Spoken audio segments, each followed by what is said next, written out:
Hello everyone, welcome to DSP online study. Previous class में हम लोगों ने प्रकाश के अपवर्तन के बारे में पढ़ा था। आइए आज हम लोग पढ़ेंगे रिफ्रैक्टिव इंडेक्स के बारे में, यानी कि अपवर्तनांक के बारे में कि अपवर्तनांक क्या होता है, अपवर्तनांक जो होता है कितने प्रकार का होता है।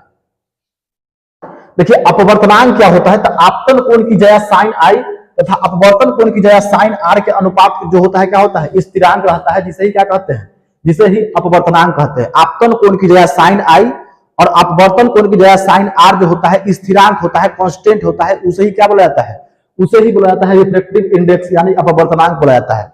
इसे म्यू या एन से सूचित किया जाता है। It is denoted by mu and N. इसको किससे सूचित किया जाता है, म्यू से या एन से सूचित किया जाता है।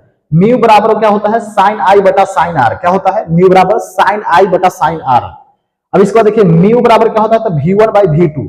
V1 जो है प्रथम माध्यम में प्रकाश के चाल। V1 किसको प्रदर्शित करता है, तो V1 बराबर हुआ प्रथम माध्यम में प्रकाश के चाल। क्या होता है, V1 बराबर प्रथम माध्यम में प्रकाश के चाल। V2 बराबर क्या हो गया, तो सेकेंड माध्यम में प्रकाश के चाल, यानी द्वितीय माध्यम में प्रकाश के चाल। इसका दूसरा डिफिनेशन क्या बोल सकते हैं कि निर्वात या शून्य में प्रकाश की चाल और उस माध्यम में प्रकाश की चाल को क्या कहते हैं, अपवर्तनांक कहते हैं। निर्वात या शून्य में प्रकाश की चाल, शून्य में प्रकाश की चाल या निर्वात में प्रकाश की चाल को सी से सूचित करते हैं। निर्वात में प्रकाश की चाल को किससे सूचित करते हैं, सी से सूचित करते हैं। और उस माध्यम में प्रकाश की चाल को किससे सूचित करते हैं, तो उसको भी से सूचित करते हैं। तो उसे ही क्या बोलते हैं, उसे ही अपवर्तनांक कहते हैं। तो एन बराबर क्या होता है, एन बराबर होता है सी बटा भी। एन बराबर क्या होता है, एन बराबर होता है सी बटा भी।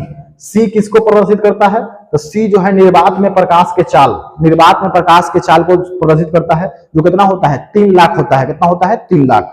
भी किसको प्रदर्शित करता था, किसी माध्यम में प्रकाश की चाल, किसी भी माध्यम, जैसे में हवा में प्रकाश के चाल, फिर इसके बाद कांच में प्रकाश के चाल। तो कांच में कितना होता है, 2 लाख होता है। फिर हवा में कितना होता है, तो 3 लाख होता है। वायु में 3 लाख होता है। फिर इसके बाद पानी में कितना होता है, 2,25,000 होता है। और इसके बाद देखिए सी में कितना है, तो निर्वात में प्रकाश के चाल। एन मतलब क्या होता है, तो एन मतलब होता है अपवर्तनांक। एन किसको प्रदर्शित करता है, तो एन बराबर, देखिए पहला बोलेंगे कि एन बराबर होता है सी बाई भी। एन किसको सूचित करता है, तो अपवर्तनांक को। सी किसको, तो निर्वात में प्रकाश की चाल को। भी किसको, तो किसी माध्यम में प्रकाश की चाल को। क्वेश्चन कह रहा है हवा, कांच और जल में अपवर्तनांक की गणना करें। हवा, कांच और जल में क्या करना है, अपवर्तनांक की गणना करना है। जैसा बोर्ड एग्जाम में पूछा जाता है और कॉम्पिटेटिव एग्जाम में भी पूछा जाता है। तो हवा में प्रकाश की चाल कितना होता है, तो हवा में प्रकाश की चाल जो होता है 3 लाख होता है। कितना होता है, 3 लाख। यहां पे लिखेंगे भी मतलब भैकम। भैकम में कितना होता है, तो भैकम में भी लिखेंगे यहाँ पे। तो हवा में होता है 3 लाख, 3 लाख किलोमीटर प्रति सेकेंड। फिर सी यानी भैकम में प्रकाश की चाल कितना होता है, वायु में प्रकाश की चाल होता है 3 लाख किलोमीटर प्रति सेकंड, तो इसको लिखिए भी। फिर इसके बाद इसमें कितना होता है, तो इसमें फिक्स होता है 3 लाख किलोमीटर प्रति सेकंड निर्वात में।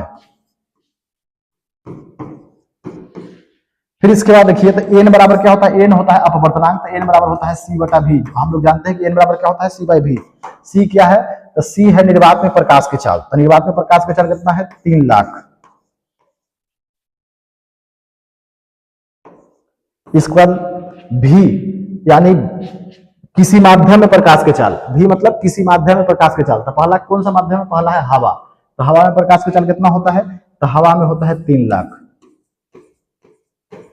जब इसको काटेंगे तो क्या बन जाएगा, 1। इसका कितना आंसर आएगा, तो इसका आंसर जो होगा 1 होगा।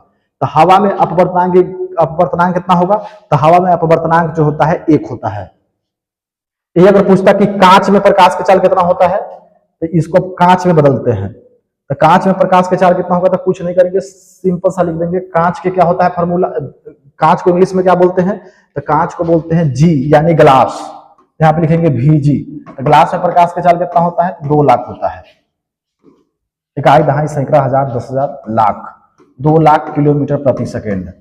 इसके बाद सी का मान जो होगा क्या होता है, तो स्थिरांक होता है, कांस्टेंट होता है। एन बराबर क्या होता है, सी बटा भी होता है। यहाँ पे सी के मान सेम लिखेंगे। सी के मान कितना होता है, तो सी के मान होता है 3 लाख।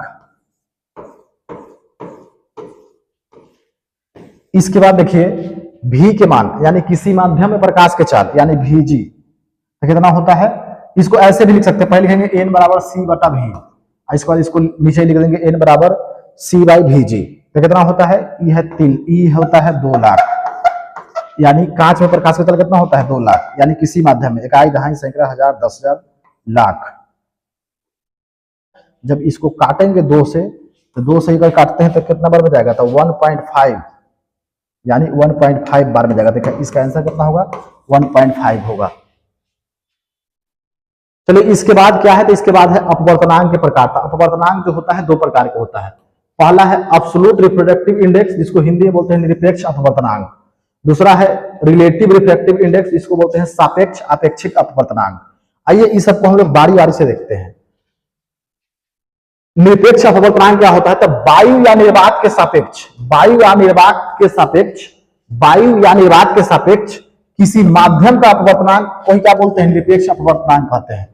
वायु या निर्वात के सापेक्ष, वायु या निर्वात के सापेक्ष किसी माध्यम के अपवर्तनांक को क्या बोलते हैं, निरपेक्ष अपवर्तनांक कहते हैं। जैसे में ए म्यू जी, यानी इसको पढ़ेंगे क्या, ए मतलब क्या हुआ, ए मतलब एयर यानी वायु, वायु के सापेक्ष, म्यू मतलब क्या, के सापेक्ष कांच के अपवर्तनांक, क्या पढ़ेंगे इसको, ए म्यू जी। तो पढ़ेंगे वायु के सापेक्ष, वायु ए मतलब हवा, यानी वायु के सापेक्ष कांच के अपवर्तनांक। इसको क्या पढ़ेंगे, वायु के सापेक्ष जल के अपवर्तनांक, क्या कि ए जो है हवा को प्रदर्शित करता है, एयर होता है, डब्ल्यू मतलब क्या वाटर। इसको पढ़ेंगे म्यू को के सापेक्ष, इसको क्या पढ़ेंगे, वायु के सापेक्ष जल के अपवर्तनांक। क्या पढ़ेंगे इसको, वायु के सापेक्ष जल के अपवर्तनांक, ए म्यू डब्ल्यू।